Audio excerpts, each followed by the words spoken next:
I'm Nick Westergaard, and this is On Brand, helping you tell your story. My guest this week is Kathy Klotz-Guest. We're taught as improvisers and we're taught in business, hey, yes and everybody else, yes and your customers, yes and your teammates, which we all should do. But we often do not yes and ourselves. I think sometimes we find reasons like, I can't do that, to censor ourselves. And what I find is that, the person that we most need to yes and, I think, is ourselves, and having the courage maybe to try a crazy idea. Kathy Klotz-Guest is founder of Keeping It Human. She combines 20 years of marketing and innovation leadership in global tech with 25 years of storytelling on improv and comedy stages. When companies and leaders at places like Google, Amazon, or Wells Fargo want to bust rigid thinking, fear, perceived limits, and experience bold creative breakthroughs while laughing, they call Kathy. A top-selling Amazon author of Stop Boring Me and comedian, Kathy is a professional speaker and expert in improv and humor in business and life. And you can still catch her on comedy stages as well as the On Brand podcast. Our interview is coming right up, but first... Brace the rudders! Raise the sails! Raise the sails! Captain, an unidentified ship is approaching. Over. Roger. Wait, is that an enterprise sales solution? Reach sales professionals, not professional sailors. With LinkedIn ads, you can target the right people by industry, job title, and more to reach the professionals who are more likely to find your ad relevant. Plus, with 1 billion members on LinkedIn, that means you'll have access to 130 million decision makers and 10 million C-level executives. That's a lot of millions of the right people. Get started today and see how you can reach the right buyers with LinkedIn's enhanced targeting tools. We'll even give you a $100 credit on your next campaign. Go to linkedin.com/MPN to claim your credit. That's linkedin.com/MPN. linkedin.com/MPN. Terms and conditions apply. Nordstrom brings you the season's most wanted brands. Skims, Mango, Free People, and Princess Polly. All under $100. From trending sneakers to beauty must-haves, we've curated the styles you'll wear on repeat this spring. Free shipping, free returns, and in-store pickup make it easier than ever. Shop now in stores and at Nordstrom.com. Kathy Klotz-Guest, welcome to On Brand. Thanks for having me, Nick. So you're one of those people that I think we mentioned this via email, that I'm surprised that our paths haven't crossed in podcast form, which is certainly one of the most important forms to cross paths with someone. But I have dabbled in the ways of improv in my past. I'm a recovering theater major, but I actually find that has a lot of application in my work in branding, marketing, storytelling, communication. And I bring this up because I am familiar with the yes and approach of improv. But for those that can't see via video, you have a sign up on the wall right behind you that says, yes and you. So first of all, we may have some improv newbies out there. So quick primer on yes and why your sign says yes and you. All right. Well, first of all, nobody fully recovers from theater. True. It's like the Roach Motel. It's like the Hotel California. Like, yeah, you can check in, but you can never leave. So no, you in. It's like a cult. Improv is a cult. You never get out. And you wouldn't want to. No. So yes and, the heart and soul of yes and is really the way that we move ideas and people forward. So basically, it's I hear you, I agree, and I'm going to add on to your idea to move it forward. And that's really the heart and soul of it. And it doesn't mean you have to do the idea. It just means I hear you. We can get to the business of collaborating and making our idea better, and maybe making something that didn't exist, but for the fact that you and I got together, Nick, and we created it real time. So it is 1 + 1 = 3. Why that sign says yes and you is, I think, we're taught as improvisers and we're taught in business. I think there's a tipping point where improv is now business worthy. And, we're taught, hey, yes and everybody else, yes and your customers, yes and your teammates, which we all should do. Yeah. We often do not yes and ourselves. I think sometimes we find reasons like I can't do that to censor ourselves. And what I find is that, the person that we most need to yes and, I think, is ourselves, and having the courage maybe to try a crazy idea. And I think of how many times I did a completely messed up idea, but it was preceded with, this might be crazy, but Yeah. So yeah, do it. I love that, and it's so important. And I love the idea that improv is now business worthy, Yeah. and in with all the baggage that label might bring with it. Right. But I wondered, because to me, as a again, not totally recovered improviser, to me, the connection between improv, marketing, leadership Mhm. makes sense. I feel like I explain that in a really clunky way. So, Yeah. why does this matter in an increasingly challenging by the day world of work? Yeah. It's interesting because, in the multiple decades of doing improv, teaching improv, applying improv in business, I'm always like, how do I explain it better? And I think really at its core, it's really this idea. Things around us are changing. We live in a very dynamic world, and yet I think too often we exist in these rigid systems. And so we have a gap between where we are and where we need to be. And I think improv allows us to adapt. It allows us to get to where we need to be, to where things are moving, where that, thing is going next. So I think in its purest form, I think improv is the ability to adapt, to experiment, to constantly be trying new things and knowing it'll be okay. We'll get there. And I think that's the most uncomplicated, I think elegant idea. Yeah. Yeah, no, I think that's so important. And so then the person across the table that was skeptical, that thought, I realize now we're improvising and role playing here. So I've I understand the value. How do you go about doing it? Yeah. What does that look like? Is it going to be scary? It feels like Yeah. I'm going to have to make a Yeah. fool out of myself in front of my team. Exactly. I gotta be on. I gotta be that one annoying person that you're like, would you just we're off stage, Jack, or Nancy. Could you just knock it off? Stop it. Yeah. Like, where's the batteries? Can we take the batteries out of this person? I think the biggest, I think, fallacy here, Nick, is that we think it's performative and we think improv is like performance. It is not performance. Mhm. It really isn't. And improv, if we improvise a couple of ideas right now, does not mean we have to even do the idea. Showing up with an improvisational mindset, a yes and mindset, just means I'm open to experimenting. I'm open to adding on to somebody's idea. Open to collaboration and then being adaptable in the moment. It's I don't know about you, but I've, in 2 decades when I was in tech, I mean, I'd start projects, they'd change, they'd finish. I mean, I outlived probably 10 bosses. It was like Survivor, boss Survivor. I literally outlived I think 10, 12 bosses in a period of a year when I was in the .com space, because we just Yeah. had reorgs after reorgs after reorgs. It was like, okay, I won't, you give me 5 different objectives that compete. It doesn't matter, because tomorrow you be gone. I'll be here.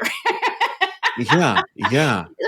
And I think that's really it. If we get to the heart to doing it, is creating places where employees know, look, part of my job is to take these little low stakes risks. Part of what's expected as employees to do this. So we build it into our teams and into what's expected and what's celebrated and what's okay. And so if we kind of look at it, how do I yes and show up for my team? You start small, start in that microclimate of your team. I think it becomes more manageable, and it doesn't mean we have to do it. It doesn't mean every idea is a winner. It doesn't mean we have to be the robot that, like in TED 2, right? There's that great scene where they go to the improv and, and there's horrible suggestions being shouted. And it's hysterical and true. It doesn't have to be that way. But if we just show up a little bit more and then, Nick, you said something interesting. Could you please build on that idea? And it could be as simple, yes, and doesn't have to be the words. It's just the spirit of the idea. Yeah. I thought you were really calling on me that I said something interesting, and I'm trying to remember. You did. You What? started with What? recovery, and I was like, no. We pulling you back in. You can't get out. Uh-huh. So you talk about from the employee perspective, Yeah. from a leadership perspective, in terms of creating. We talk a lot about creating a safe space for creativity, Yeah. but I think again we don't always know exactly what that looks like. Yeah. So what are some things leaders can do to Mhm. make those small steps, those Yeah. micro steps that you were talking about earlier, Yeah. a little more safe and comfortable? Definitely. I think one of the first things that hopefully leaders are already creating a safe space, but it's sort of, I know it sounds like super obvious and maybe like, um, okay, Captain Obvious, but have the conversation. Just literally have the conversation with your team. I think we take for granted that teams know, like, that they can do things. Like, I've had leaders say to me, but we tell them to go innovate, and I'm like, gee, I wonder why they're not. It's like, okay, well, I'll go do that. It's like, okay, so, but if you tell your team to go innovate, have you discussed what the parameters for trying new things is? Like, what can they try and fail on without permission? Like, can they go to social media and maybe try from their personal account, not the business account? Can they try an idea and experiment and report back? Can they go to a customer and say, hey, I'd love some feedback on this crazy idea? What are the parameters that they can explore with? I think leaders take for granted that your team knows, but if we never talk about it, they don't know. They just don't know. And, it's not to laugh, but I am going to laugh at every time I told them to go innovate. Nobody knows what that means. Nobody knows, because if you don't provide the net Yeah. and the parameters, people go, I have no idea what that Kathy, what does that even mean? You're right. I don't know. So have open conversations of what low stakes is okay, and make it a weekly kind of ritual. What'd you work on this week? What'd you fail at? And take the stigma out of, like, okay, what did you learn? What did you try? What did you fail at? What did you learn? And if we create a little bit more of that expectation of it's okay to take small risks, I'm encouraged to do it. And then it's not about the failure, it's about the learning. What did I get from this that I can learn here? And I think those are really easy steps. And if we can't do it in low stakes environments, Nick, there's no way you can get your people to scale up to anything bigger. So you just got to start small. Yeah.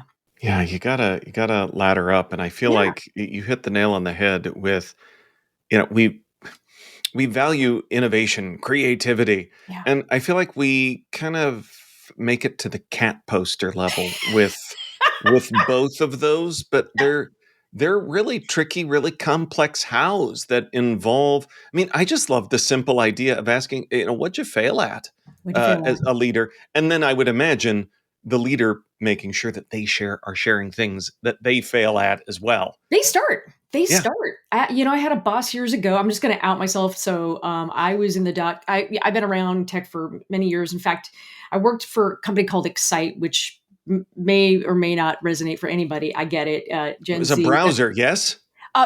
Search engine. We were Search the engine. Yes. first true Okay. Boolean natural query language search, and our search engine was better than Google. Long story short, Google came to Excite and said, buy us. And people, the leaders, the powers that be at Excite were like, bah, ha, ha, we don't need you. Okay. But so years ago, and we were so good at it. But we got arrogant, but it can be small little things. I had a boss at Excite, and I'll give him credit. Every week it was, all right, round table. What did we fail at? I'll start. And he always started it, Nick. He always started with, here's what I tried, here's what didn't work. So he had skin in the game, and he didn't ask anything from us that he himself would not do. And to me, it made an impression on me, because when I went off to go lead bigger teams, I was like, I always remembered that, and I use it because I thought that is the definition of walking the talk and really leveling the playing field and giving your team really making it concrete that I got your back in an improv. Make your partner look good. I got your back. It's okay to try things here. And that lesson is just so important. It's just so important. Well, and I think that the cat poster there is fail fast, and Yeah. I don't think we always give appropriate context for what that should look like. No. And I think even something little like that, like I tried a new recipe and messed it up. Just Exactly. just talking about these little things that bring the value to life and allow them to walk the talk. Absolutely. And if you can be really clear with your team, like, okay, this week we're gonna all go back to, like, take one client and we're gonna ask about a new idea, and would they be interested in participating, and does this sound like something they would be interested in? Or, just little small things lead to bigger confidence, but start small, low stakes, low risk. And that's where that creative confidence muscle is built. And it's also where we prove the proving ground of psychological safety has to be there. And so when we start to prove that, we create not a proving ground, but we create a playground. We create this sort of playground mentality of let's go try things. And I think that gets taken for granted. And again, most teams that I ever work with, that conversation never happens. Never. On Brand will be right back after this.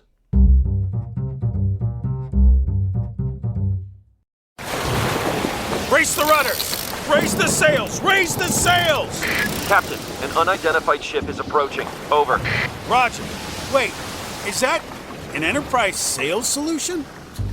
Reach sales professionals, not professional sailors. With LinkedIn ads, you can target the right people by industry, job title, and more to reach the professionals who are more likely to find your ad relevant. Plus, with 1 billion members on LinkedIn, that means you'll have access to 130 million decision makers and 10 million C-level executives. That's a lot of millions of the right people. Get started today and see how you can reach the right buyers with LinkedIn's enhanced targeting tools.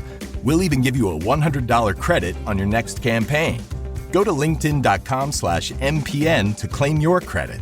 That's linkedin.com/MPN. linkedin.com/MPN. Terms and conditions apply. There's a good chance you're dealing with a middleman, like me, when you get your medicines. That's because PBMs and insurers are often the same company. We even own big chain pharmacies and are buying your doctor's office. We decide what medicines you can get, where you get them, and how much you pay.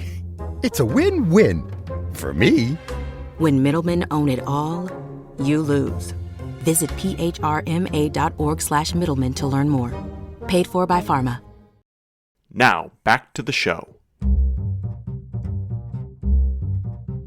So I warned you before we started that I am a very lazy podcast host. So the other thing on the shelf behind you are copies of your book, Stop Boring Me. Yeah. And I love that title, love that idea. But in today's world, attention spans are even shorter. That's a big ask. So Yeah. how do we engage, connect, excite, not the search engine? Yeah. It's a question I think about all the time. And I think the short of it is, can we try things that maybe make us a little bit vulnerable and a little bit different? So instead of sort of the template that everybody else is following, what if we did something different? Stop boring me. What if instead of making, Women's History the same, celebration. Well, 2025 is a very bad example. It's not even on HR calendars anymore, but suppose it is. Let's suppose we still care. Instead of doing the same old fodder for like Women's History Month, what if we actually just, took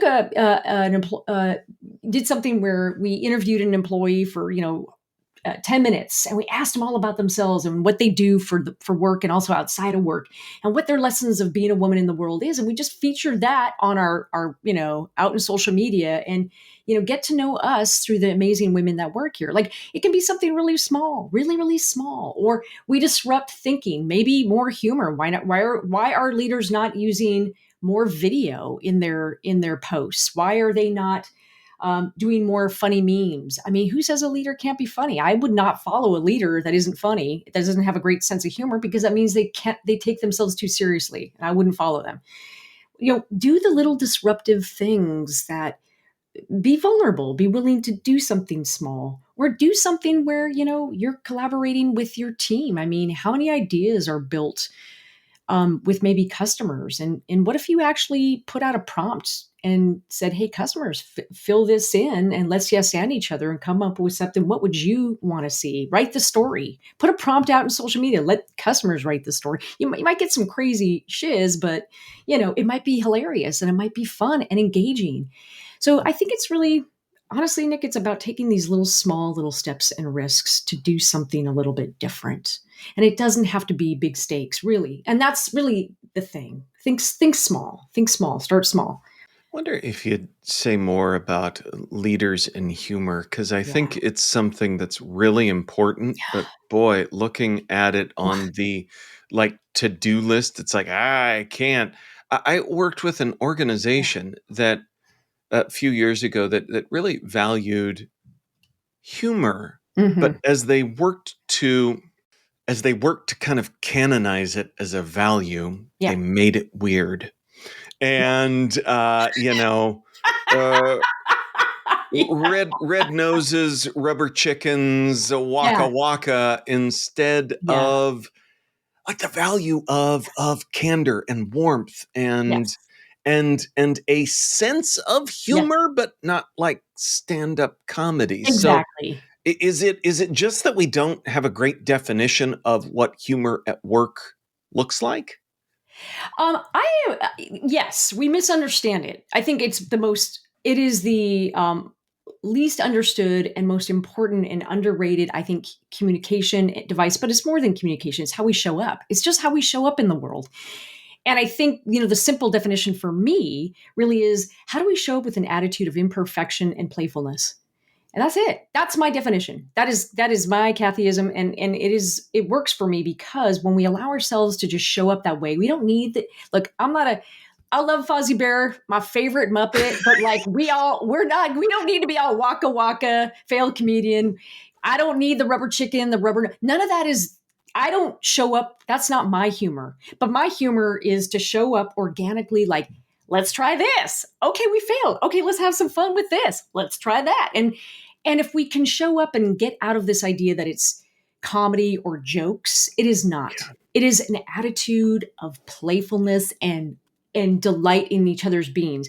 You still need to make it a value, Nick. I still believe in that, but not over performative. Right. And it just simply means we can all agree that everyone's going to show up and be playful and warm and high EQ and have empathy. Yeah. And if we just remember that there's another human being sitting on the other side of me, and so my humor is never at somebody else's expense, we good, right? Okay, let's do it. And that's as simple as it needs to be. I love it. Well, you mentioned Fozzie Bear, and I have lots of little action figures surrounding me in my office. I'm not sure what it says about me that the Muppets that I have looking down at me are Statler and Waldorf. I love those guys. I know. I'm not sure why I've given myself even more hecklers. Okay. But maybe it's to remind me that the hecklers don't matter. They don't. And I think, isn't that interesting? Because to me, they're just such a representation of the human condition, and our inner censor, our inner judges to me, that was such a smart device. And I don't know if Jim Henson was thinking that, but I think they're a representation of the hecklers in our head that live in our heads. And I think that's just a call to being fully human, and also silencing them. They're funny until they live in your head. Exactly. Fozzie didn't quit either. He didn't. And I always as a kid, and I was like, who knew? I mean, the signs of me being like, doing improv and stand up were there. Like, cause I don't know why. It was like Fozzie Bear was like the one I connected with. It was like, well, of course he's out there trying and his jokes aren't the best, but he's out there just like doing it and flop sweat and having a great time. And I was like, I don't know. Oh, that's awesome. Well, I'm going to use Fozzie as a segue. So watch this. Okay. But kind of coming full circle, I mentioned that in a general sense, I feel like my theatrical background has served me as a public speaker, as a communicator. You are still actively doing comedy. Mm-hmm. I'm going to look to you again to put it into better, more formed thoughts than I have on how does performing on stage influence the way you communicate in business settings? Oh, yeah. For me, the biggest lessons of, stand up and even improv, improv, I'm playing a character. I'm not playing me, but in stand up, I'm me. I'm talking about my life. And I think the beauty is that it teaches us, I think it teaches us to take risks, to be relatable, to tell truth. I mean, I'm the only thing that matters in any moment as a leader is what truth can I tell in this moment that is really important for people to hear, not the bullshit bluster, but the honest, like, what do my people need to hear from me? And am I being honest? Am I showing up for them? And I think the beauty about comedy is that the more relatable you are, it's not about all the, you don't need the fancy stuff. It's really, am I showing up on that stage and am I being revelatory and real and relatable about my life? And the more that you do that and develop that point of view of even a little bit of vulnerability, the more that audience is with you and they relate and they connect with you and the laughs get bigger. And I think that's the true spirit of, I think, communication is, are we willing to be relatable? I think everybody's trying, there's a race to credibility, I think, Nick, but I don't think you get to credibility without relatability first. And that requires us to be accessible, emotionally accessible. And that's really, I think, the heart and soul of why I love comedy so much is it teaches us that we don't have to take ourselves so seriously, and yet we can say these really profound things. I love that. So we've talked about a lot of big cat poster things, creativity, innovation. Someone's listening, they've heard a lot and they want to go do something differently. What's one simple thing a listener could switch off this podcast and go do to bring more creativity to their work? Yeah.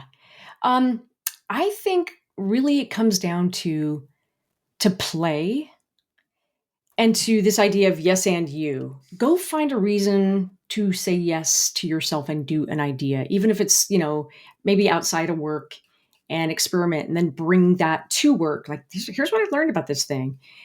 I think there's so many reasons that we say no and we yes but each other and yes but and we yes but ourselves. And I think if we can find that one little dumb, and I mean like that's stupid, like good stupid, like that's a stupid idea, that's stupid, but really fun stupid, and find that reason to do it, I think we're giving ourselves permission. We're strengthening listening to our creative intuition, and we are learning that small failure is okay. It's necessary and it's not fatal. And if we just do it with a sense of play, without a lot of attachment to an outcome, I think it strengthens our ability to catch more beautiful ideas, because we're always getting ideas thrown at us. And I think really, Nick, we've learned to just tune that stuff out. But I think you need to go reconnect with your inner play, your inner child, your inner like comedian that's like, well, what about this? What about that? Honestly, that's what I would recommend. Awesome. Yeah. Well, great advice. As you can see, I have been smiling throughout our conversation. And now it is my delight to get to ask you, Kathy, for a brand that has made you smile recently. Okay, so there's a couple brands. and it's been a while since I've watched this brand because I'm not even on I'm not on that social media platform that shall not be named. I used to be on that Bird app, but I was going to say, is it the one that we're not even really clear what its name is or how to talk about it anymore? But if go you're on. if you're naming people after that platform, then I don't even understand. But yeah, it's that one. And there used to be I don't know if you so it's been a while, but Lake Michigan, Lake Superior had it was like this, they anthropomorphized a lake and some snappy comebacks that were a little edgy.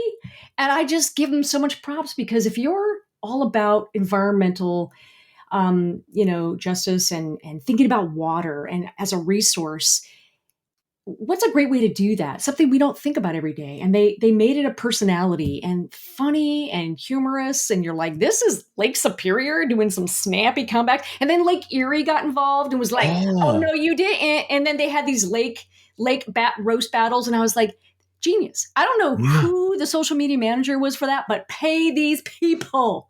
Brilliant.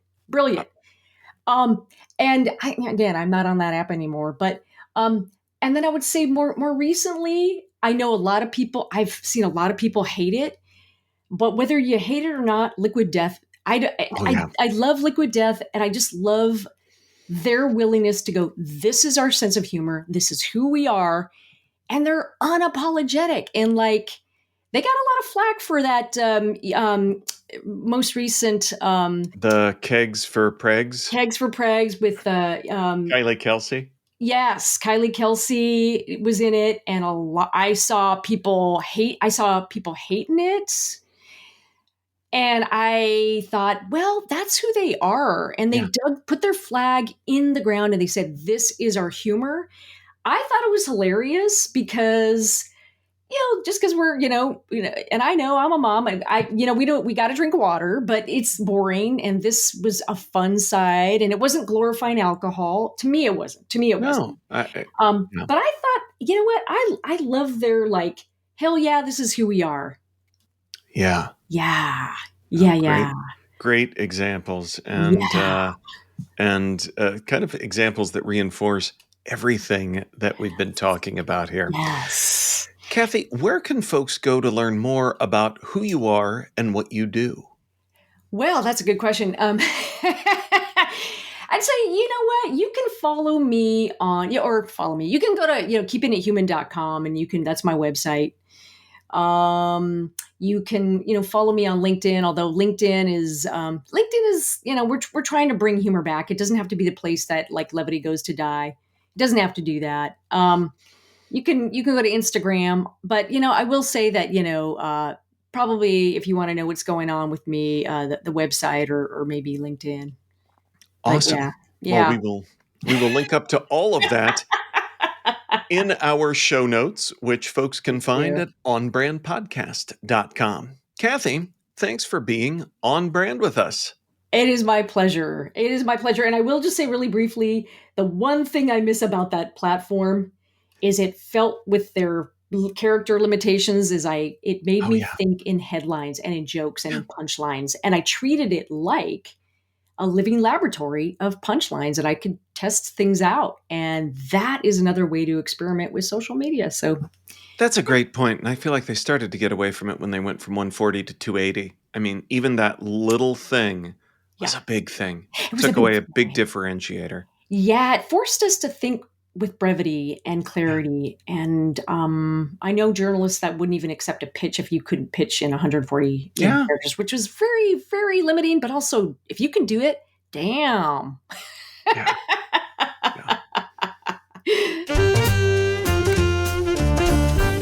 On Brand is part of the Marketing Podcast Network. If you like what you're hearing, if we've made you smile, you can always listen free on Spotify, Apple Podcasts, or whatever your favorite platform may be. And please take a moment and rate and review the podcast to help others find the show. Until next week, I'm Nick Westergaard, and I'll see you on the internet.